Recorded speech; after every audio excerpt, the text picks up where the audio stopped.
So hi, Rebby. Hi, Joseph. How do you do, good sir? Good, good, not bad. Yesterday was a bit of a weird day, to be honest. I really like to bike through a car accident.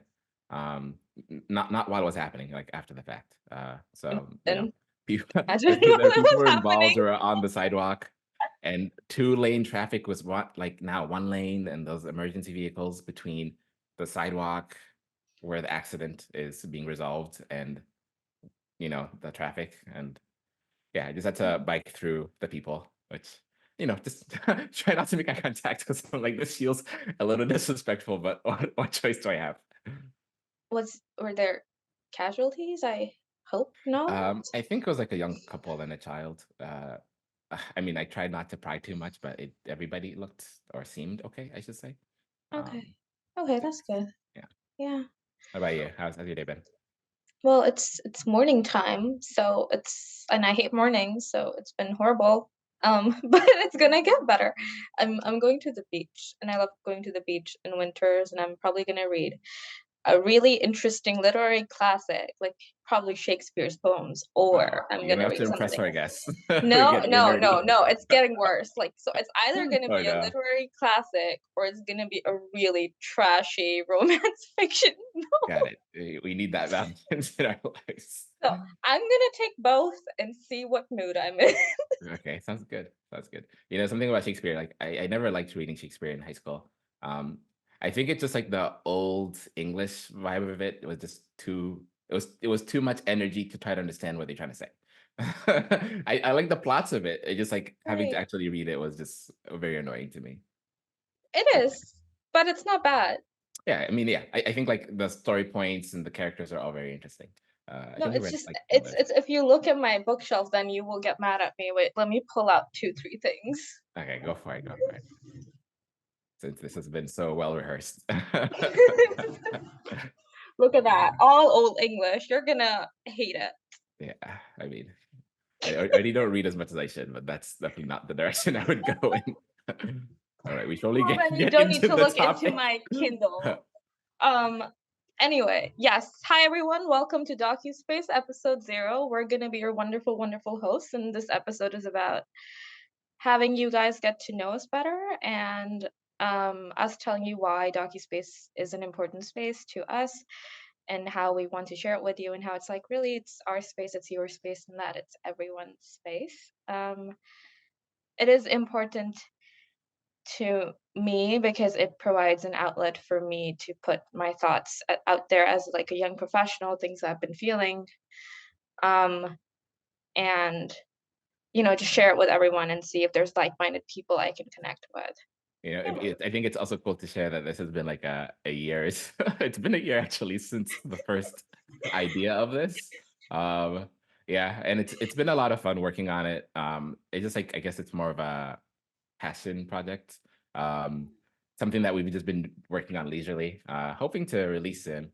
But yeah, like I think what Ruby said is exactly that. It's a space for us to have conversations as designers that are figuring things out, but also to share that with people because I think people in our lives tend to not have that same perspective on what we do and Right. how we interface with it. Yeah, and honestly, everyone's figuring things out, and we can just all figure it out together. And I don't see anything wrong with doing that collectively. I think also what I want to mention is DocuSpace is a very interesting name, and we had to go through quite a few to land where we wanted to land. Um, but essentially, doc comes from document, and you comes from, of course, you, and space is, space. So we wanted to provide a space where, you guys or us or our guests can just document themselves. So like a space where you can document yourself As and strange as the name sounds, it's not it's entirely unique. yeah, But I think there's like some kind of document specializing company. I don't know exactly what they do because I was like, I don't want to get too deep into what this is about. But yes, you probably will find another docu space out there, but not a podcast. So at least we have that yeah, going for us. that's the space is ours. That is true. Yeah. So this is we I guess our pilot episode before that we get into the season.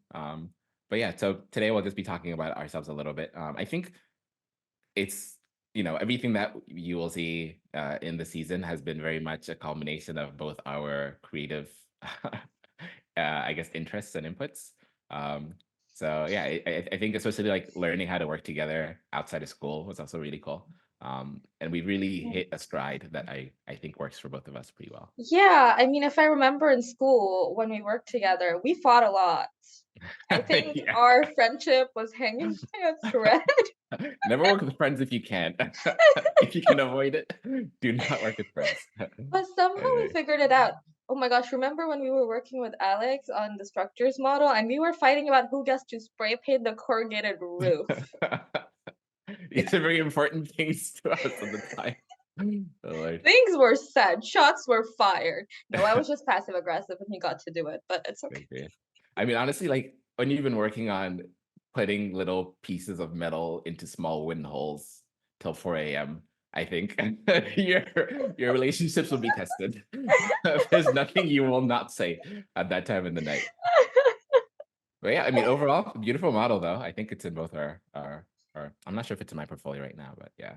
You know what? Um, It's in mine, and maybe we should like put an image so everyone else gets to see how beautiful that we model should. is. Yeah. And speaking of which too, I think and this will probably tie into like the general topics that we'll be focusing on, but even okay, I guess for the audience, like when we make models, right?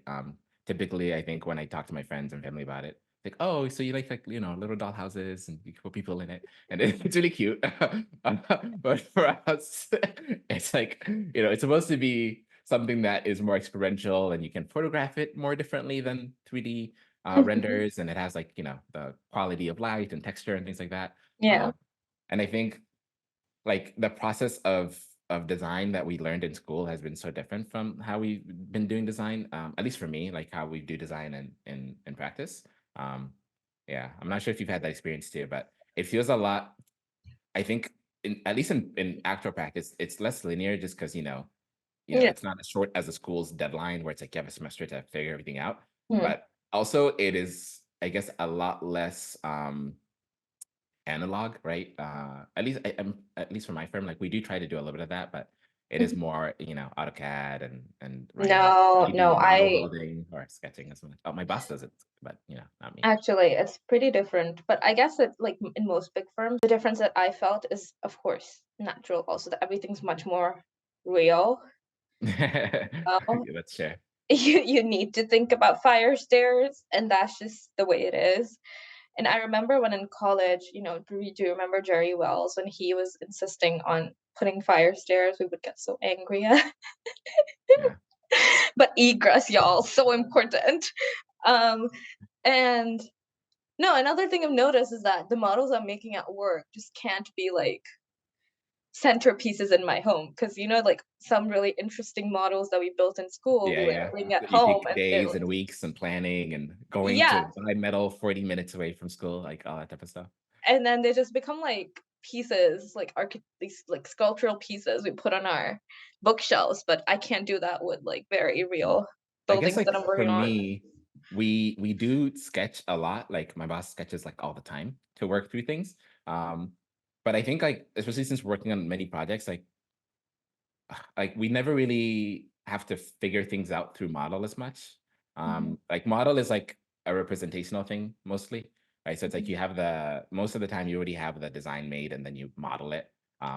Where in school, like I think we would try to figure things out in model more and you'd like break the model apart and work on it more. So yeah, I guess like that makes sense since you're not working on mhm. one thing and you don't have the luxury to just put all your time into it, Yeah. unless you're like No. I'm not sure much more to say here, but yeah. I really like how I don't know the right word to say, but like how like our brain works when we're doing these things and how it's just the design process in general, how much you have to like be absolutely into it and then somehow things come together. Like you put all the pieces and something comes up. It isn't like you start up with one concept and you end with that concept. It's like you start up with one concept, you get 20 Yeah. more angles, and then you end up. with some. Ravi, quick question.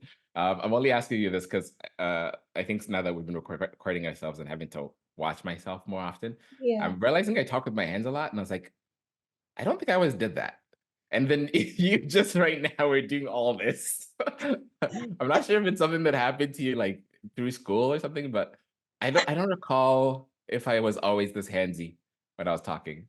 But You yeah, it well, just I think that's the perfect example of an issue. realistically, when we were talking in college, you were probably cutting something on the side. I mean, like pointing at things and like picking something up and showing it. Like it definitely became part of the presentation. Was you have to very much like walk them through it and things like that. Um, Yeah, yeah. And I think you and I were talking about it the other day and how like how we when we talk it like we automatically get into presentation mode yeah, just because throughout architecture school and even through my job like I've just been presenting to people and what we really want this space to be is like us having conversations and it's really difficult to do especially on my end where I'm just like instantly presentation mode and that's hard we're working on it. that's right Yeah. too. Yeah, and I think honestly too, it's a little embarrassing for me, but I'm not sure if I'm good at presenting as I used to be. Just because I don't present as often I anymore. don't believe that. No, Oh, I've, really? like, seen you BS your way through anything. I think Okay, the you possess BSing, that sure. skill. That's just like the three toolkits of an architecture student. Well, like I mean, like just talking, like just using words the way I want to use them in the timing and context of which I want to use them. I think when I'm like on a crit, for example, it's a lot easier for me to just take my Right. time and I don't have the pressure of having to say something if I don't have my ideas ready yet. Right. But for example, at work, like I've had a few occasions where I need to present like something we've done, and it's been really hard to like not have my mind racing. Like, okay, I need to say this and that, and I'm like, well, okay, now you're speaking too quickly. Yeah, but it's good. I think we're doing much better now than we did the first few times. I think so also. Like, part of it is just being aware of the problem and maybe working on it, right? Yeah. Um, but I'm realized I don't think I was ever good at BSing in that Oh, really? way though.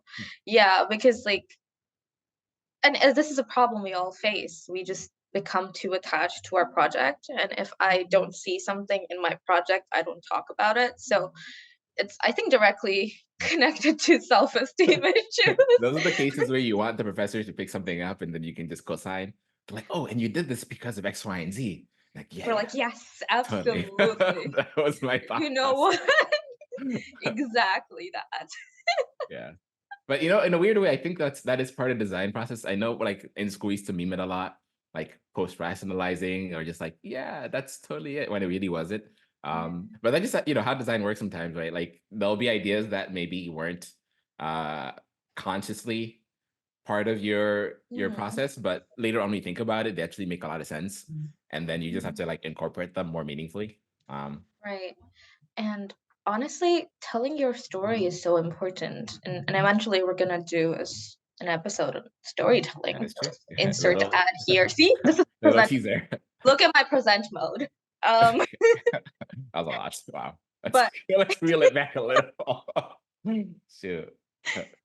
um, no, I think I was gonna say that like talking through your story is so important, and I don't think I realized the importance of a script till my thesis semester or like 2 3 semesters before my thesis semester where like there's a reason why a person needs to be there to present an architectural project specifically.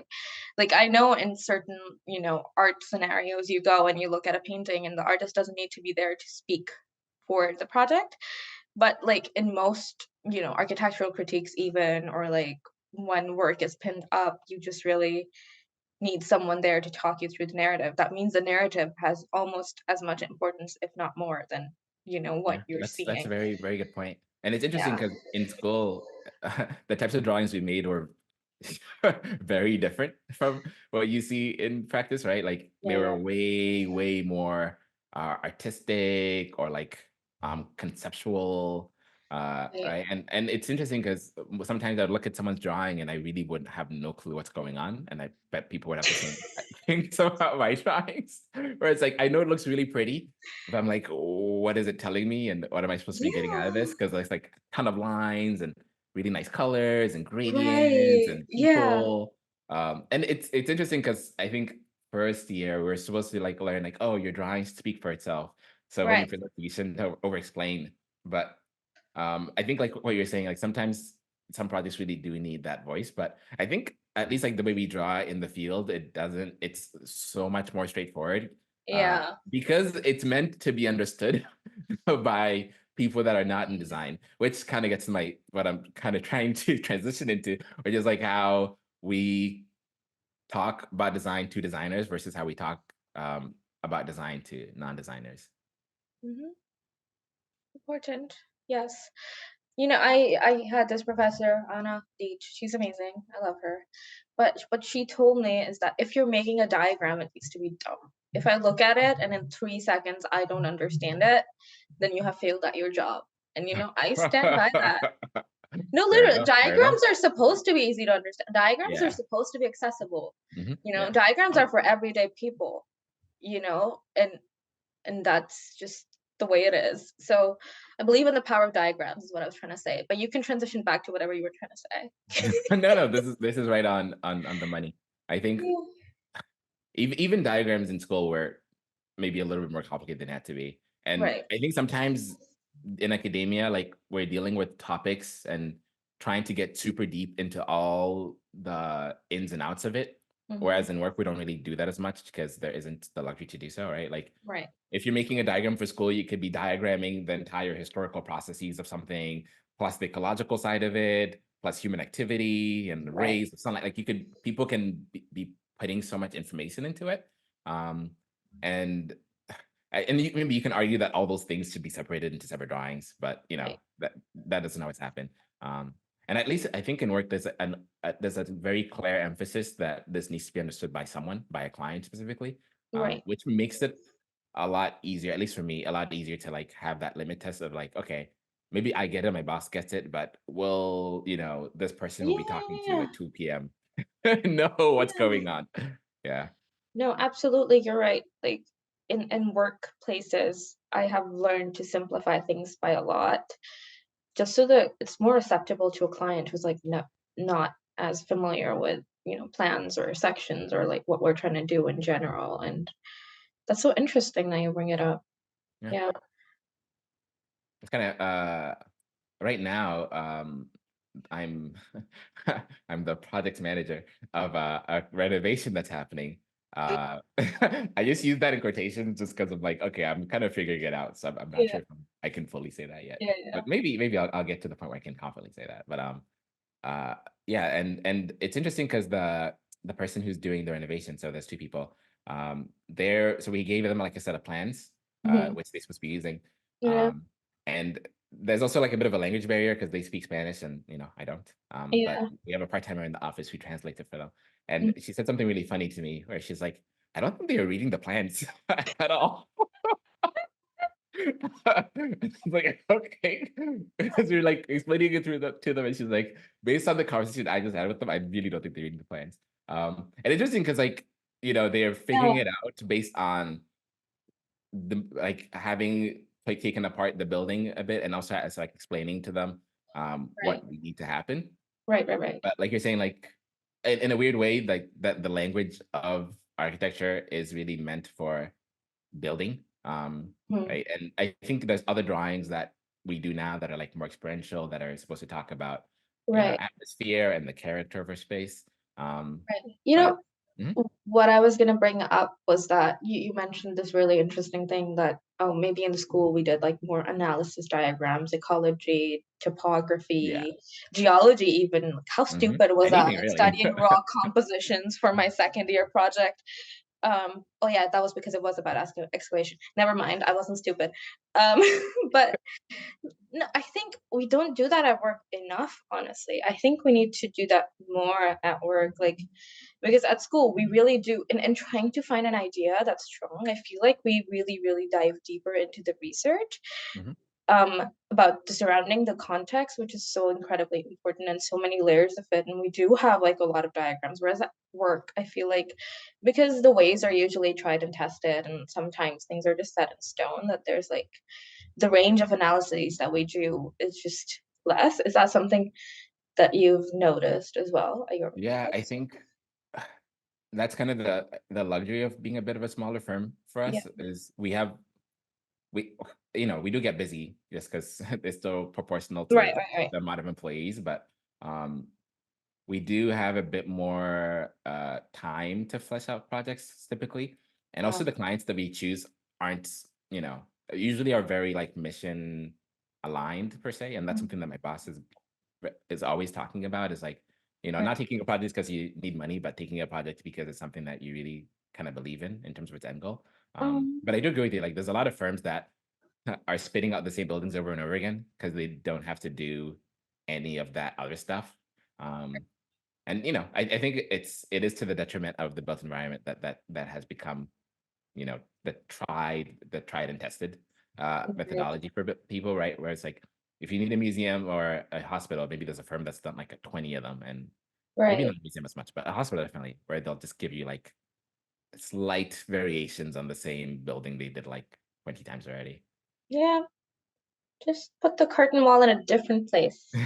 It's an L versus a U versus an H. It's it's always like the same sort of innovations. Yeah, it's not on the north now, it's on the south because of other reasons. So we should not be making fun of big firms. I will discontinue.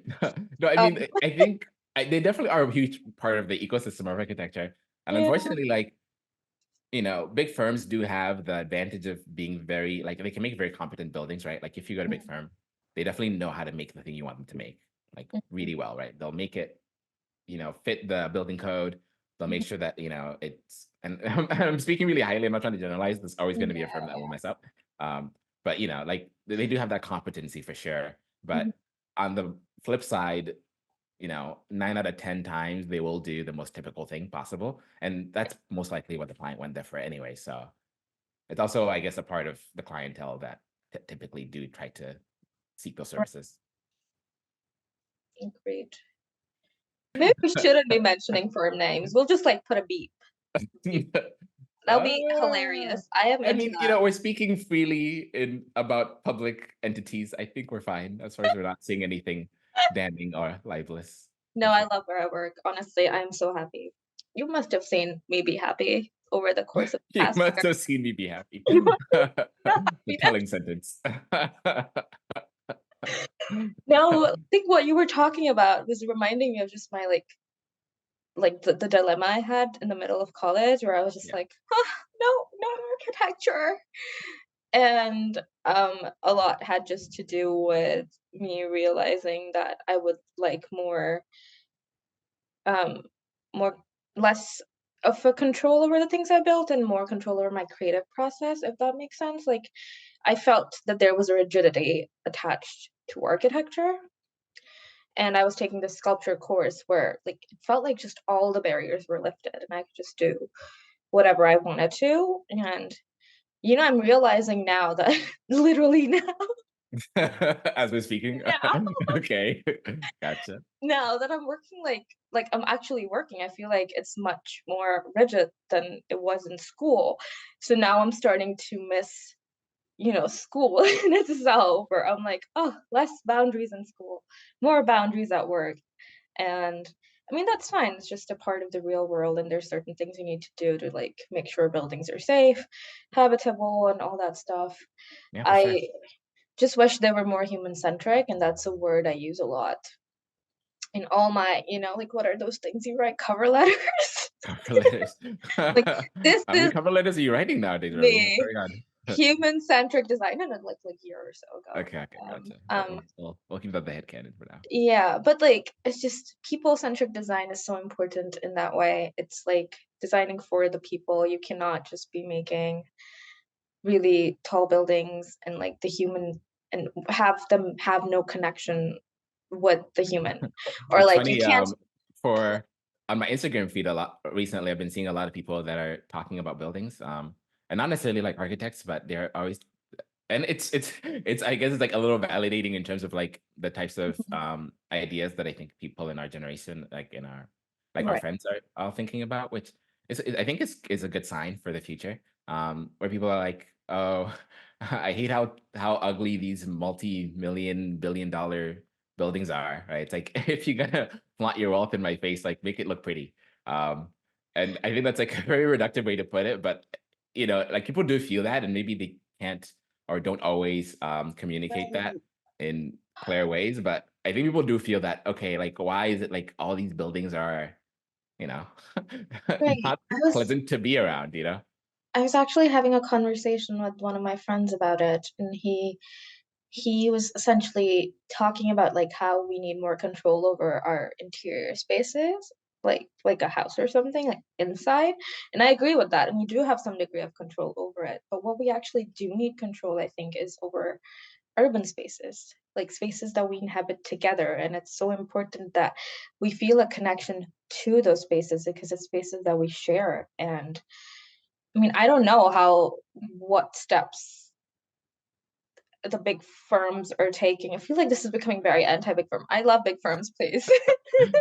I mean, it's But, hard like not to talk about them just because they do yeah, yeah, yeah, do the yeah. most work. Like if you're Exactly. talking about like in a year, how many projects is a firm gonna do? Those are definitely the firms that are gonna make it. Yeah, but, like, spaces that we share, like plazas or parks, they're just so important, and to design them while keeping, us in mind is so important. Like, not just like, "Oh, this tree is gonna look good here or here or here," like, you can't put a bunch of trees somewhere and just tell us that this is ecologically friendly now. It's not. Yeah, it's funny. A Um, lot of my friends are like, "Oh, aren't you into green buildings or green architecture or no. sustainable architecture?" And they're like, "Yeah," like, and they'll show me examples of like there's like trees in the roof or trees on the balcony. Yeah, I'm green like, roofs I aren't don't know how to begin to necessarily. tell you why that's like all just show and circus, right? It's right. Yeah. It goes a little bit further than that, and I think that's kind of what is cool about Space is right? Like, I think people do have to talk about the built environment just because you're Mhm. always going to and from buildings.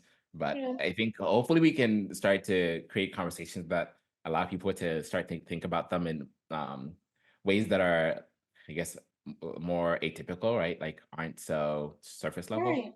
And also hopefully people can also start to see how Mhm. these things affect them in their day-to-day lives. I would like to beg to differ, even if it is typical conversations. I think they're important conversations to have. And, even if we end up talking about something boring or something extremely talked about, I'm sure one of us at least will bring a perspective to it Right, yeah, that, yeah, exactly, like, expanding the conversation for sure. yeah. Because I think, like, typically people will even the thing about the, "Oh, why are you making ugly, expensive buildings in in my city?" It's getting at something that I think we talk about, Yeah. but it's not going as far as to talk about, like, what is the alternative, right? Like, I think that's kind of what I'm getting at is, like, what can alternatives look like, and Mhm. what are the processes that can generate those alternatives? I Yeah. think right now we definitely are stuck in processes that are very, deep rooted in how we think things have to be. And I think one thing I've learned about, I guess the types of practices that I like is to question why we do things. And also to question why we think things, right? Like, and I think that's Mhm. something that we all have to be self-critical of is why Yeah. do we think one thing's good versus not?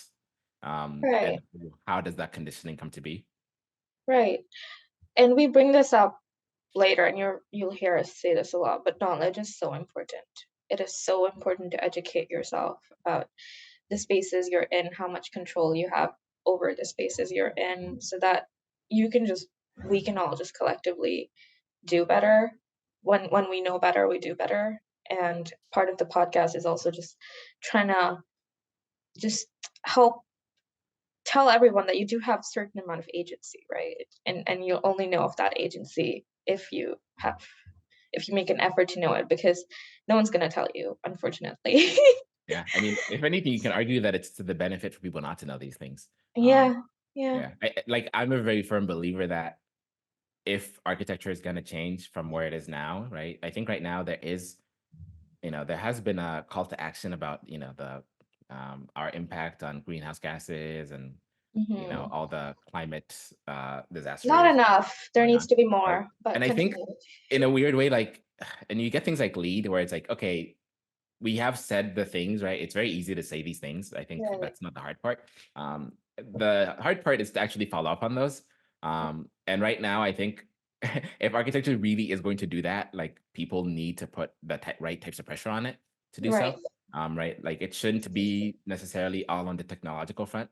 I think Hmm. people can really start to realize like there's a lot of things that just the building itself can do for itself, Hmm. without the heavy reliance on like HVAC systems, right? But Hmm. it's a lot of how our material culture has become, right? Like it's a lot of metal, steel, and concrete. And when you're doing that in New England, like you're going to need to do a lot of those HVAC systems, or you're Hmm. going to need to have all these other things that go on, right? Right. And even in the summer, you'll have to like worry about solar gain and all these things, right? Right. It is like the way we're building is very is very antithetical to the discourse we're having about climate Right. and greenhouse emissions. And right now we're really heavily leaning on technology to save us, but I think design already has a lot of those answers, but we just don't prioritize or give space to those types of design Right. practices. Well, DocuSpace. We have space to talk about them here, and we are going to. And I feel like what we want to do is just create. I don't want to say space again. This is so cheesy. We put But ourselves in a bit of a hole. I know it's our fault. It's just create a space where we can express these things, where you can express these things, where our guests can come in and express these things, and we can all just collectively have productive conversations that are important to us. Yeah. And Yeah. I think this is a good time for, architects to talk to people and people to talk to architects. Yeah, and So not to if say, this is interesting well, to you, stay tuned. and not to say that we'll just be talking to architects. We may surprise you. Yes, that's true. Because Yeah. spoiler alert, architecture will cross into a lot of different boundaries and other sectors as Uh, well. yeah, yeah, yeah. Um, so with that said, thank you for tuning in on episode 0, and maybe you have gotten to know us a little bit more. If you feel like you haven't, we can do more of these episodes We and will really not be get doing more of into these our episodes than traumas this. with Joseph. I want to share. No, I don't want to share them. Please don't ask me. It has been lovely having you. Please tune into our season 1, episode 1, which release date will be in the caption, whatever they're called. We'll figure it out. Yes. Yeah, we'll figure it out. Um, thank you. Take care, and don't forget to walk your dogs because the Yes. weather's And next getting time we'll really have guests with us. So it won't just be the two of yeah, us talking your ears off. All right. yeah. So later, Robbie. Later, Joseph. Bye.